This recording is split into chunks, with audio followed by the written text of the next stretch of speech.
Dans nos quartiers, c'est une qualité, c'est d'État, et l'Église devait commencer par balayer devant sa cour. Et que ça va? Vous comprenez? Oui, je dis, avant d'aller ôter cette poutre qui est dans l'œil de l'autre, il faut commencer par balayer là-bas. Vous savez comme moi que les écoles conventionnées catholiques ne sont pas toujours le modèle. Dis-moi, si l'Église n'avait que des qualités, d'où vient que l'archevêque, le cardinal prélève sur les sommes d'argent que nous versons comme contribution au fonctionnement d'école? Il prélève pour en faire quoi? Ça montre effectivement que l'Église a des problèmes, et avant de s'attaquer aux problèmes qui sont vécus dans d'autres escarcelles de la société, il lui fallait que l'Église balaye devant sa cour. Mais la plupart c'est important. La plupart des politiques que nous connaissons, des hommes politiques de la République démocratique du Congo, des Congolais, ont une formation catholique, ce sont des gens issus d'une formation jésuite. Oui, mais qu'est-ce que ça change quoi? Ça change quoi? Ça montre qu'effectivement, il y a des limites à tout. L'Église n'a pas généré des saints comme élite. L'Église n'a pas généré des hommes parfaits.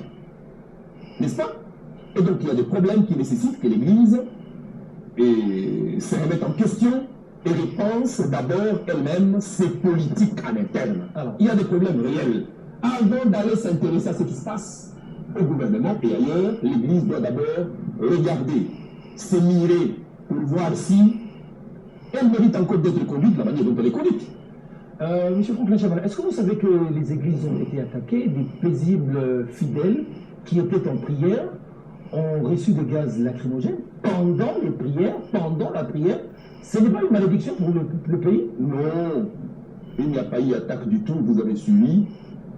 Je rends ici hommage à nos services de sécurité et de défense pour le professionnalisme dont ils ont fait montre. En dépit du défi qui leur était lancé par des extrémistes qui étaient réfugiés dans nos églises, et dit des extrémistes politiques. Mais l'Église a signé une charte, je dis bien le Vatican a signé une charte avec le gouvernement congolais en 2016. Qui n'interdit pas les manifestations publiques en tout cas. Ah, mais qui vous dit également quel rôle les services de sécurité peuvent jouer lorsque les églises sont sollicitées pour être des foyers de désordre. La charte le dit bien. Et il faut aller lire ce protocole-là. Il définit à quel moment les services de sécurité peuvent être amenés à opérer, y compris dans les églises, même pendant les cultes. Et donc, ici donc, je pense qu'on n'a pas de leçon à donner à nos forces de sécurité, même si, du point de vue du cardinal Monsengo, nos forces de sécurité sont nulles. Il l'a dit, tout le monde a entendu. J'ai dit, on n'a pas de leçon à leur donner. C'est des gens qui ont montré qu'ils ont été bien formés et que le gouvernement n'a pas eu tort d'investir dans leur forme, dans leur formation et dans leur équipement. C'est bien dit. Alors, le cardinal Monsengo, à votre avis, il n'est pas un modèle? Je suis désolé, moi je suis franc. Et c'est pour ça que je m'appelle franc. Mais, dites-moi, bon, je ne vais pas le juger. Tout le monde a suivi. C'est quelqu'un qui a combattu pour la démocratie dans ce pays, vous le savez. Oui, mais je constate un revirement qui ne se justifie pas. Des propos excessifs. Les médiocres doivent dégager. Où est le mal? Ah, mais merci. Mais dites-moi, les pasteurs, ils ont été envoyés pour les médiocres ou pour les bons? Ça vous dérange que Monsengo dise que les médiocres doivent dégager? Mais parce qu'il est devenu partisan. Notre cardinal, les cardinals une église pour les bons. N'est-ce pas? Pour les bons. Alors que Jésus n'est pas venu pour les bons. Jésus est venu pour les médiocres et les mauvais. Et voici pourquoi il dit, venez à moi, vous tous qui êtes fatigués et chargés. Vous qui êtes faibles, venez et je vous donnerai du repos. Mais les prêtres sont allés vers le chef de l'État pour le souci de la population. Et alors, aujourd'hui, la situation est paisible, c'est grâce aux prêtres. Ah, vous vous souvenez de l'année 2016? Oui, à la signature de l'accord Saint-Sylvestre. Oui. C'est grâce aux prêtres que nous avons eu ce... Oui, et cela fait d'eux les amis du chef de l'État. Cela fait d'eux les collègues du chef de l'État. Le chef de l'État n'a pas d'amis, il n'a pas de collègues, si ce n'est ses propres collègues chefs d'État. Il faut qu'on s'entende bien. Le chef de l'État n'a pas de collègues prêtres ou des gens qui ont une certaine ascendance sur lui, si ce n'est ses collègues chefs d'État. Le prince n'a pas de collègues, il n'a pas d'amis. Vous êtes allé vers lui et vous, par là, vous considérez comme étant ses collègues. Quelle ascendance les gens veulent se donner sur les chefs?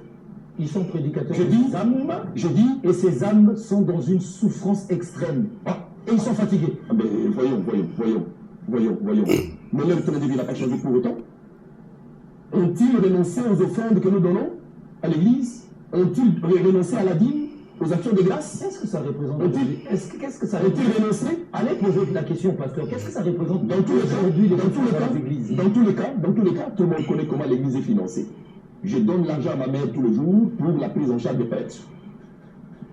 Ma belle-mère qui est décédée, c'est moi qui donnais l'argent. J'en sais quelque chose. Vatican n'en a plus l'argent. Les églises sont financées localement. Et donc, on devait avoir du respect vis-à-vis du citoyen. Je répète, je dis, pour avoir été vers le chef de l'État, on se constitue en collègue du chef de l'État. On se constitue en correspondant ou... Non, un ami, non. Le prince n'a pas d'amis. Si ce ne sont ses collègues princes. C'est clair, ça doit être compris comme ça. Bien, on peut être pasteur loin et tout. Cela ne fait pas de vous amis du chef et cela ne vous donne aucune ascendance sur le chef. Mais c'est clair, c'est comme ça. En suivant les propos du ministre Lambert Méndé, il estime que le prêtre Monsengo a proféré des insultes. Où sont ces insultes? Qu'est-ce que vous appelez insultes? Mais je l'ai dit suffisamment. J'ai dit que je suis simplement scandalisé lorsque j'entends de la bouche d'un homme de cette trempe sortir des propos du genre les médiocres doivent dégager. Ils doivent dégager d'où? Vous avez ça. Ils doivent dégager de l'Église ou de la République. À tous les niveaux. À tous les niveaux. Donc, ils doivent dégager de l'Église pour aller où? Surtout ceux qui dirigent. Ils doivent dégager où? De la République pour aller où? Pour donner la place aux autres qui sont pas médiocres. Oui, vous m'avez dit que l'Église militait pour la démocratie. Oui. Les élections, c'est la seule voie par laquelle passe cette alternance-là. Et même au cas où le cardinal s'est senti la vocation d'être lui aussi Premier ministre, ou député, ou sénateur, ou même chef de l'État. Il n'en a pas envie. Ah ben, c'est vous qui le dites. Nous avons d'autres indications. Il a été hier président de la Conférence nationale souveraine, président du Parlement de transition. Il était prévu dans la charte de la transition qu'en cas d'empêchement du chef de l'État, l'intérim serait assuré par le président du Parlement de la transition, qui est Monsengo. Mais s'il en est arrivé là hier, comment pouvez-vous penser qu'il ne soit pas tenté à refaire la même chose aujourd'hui? Parce que, dites-moi, qu'est-ce qui peut justifier un matin que les insultes puissent fuser de la bouche de celui qui est supposé être saint? Qu'est-ce qui peut justifier cet énervement-là? Quand on dit qu'on est médiocre, c'est pas une insulte. Ah, c'est une insulte, effectivement. C'est une insulte. C'est une insulte. Et je dis que les Congolais, l'élite, de quelque bord que ce soit, ne méritent pas cela. Venant de la part d'un pasteur, c'est un scandale. Dites-moi, vérifiez.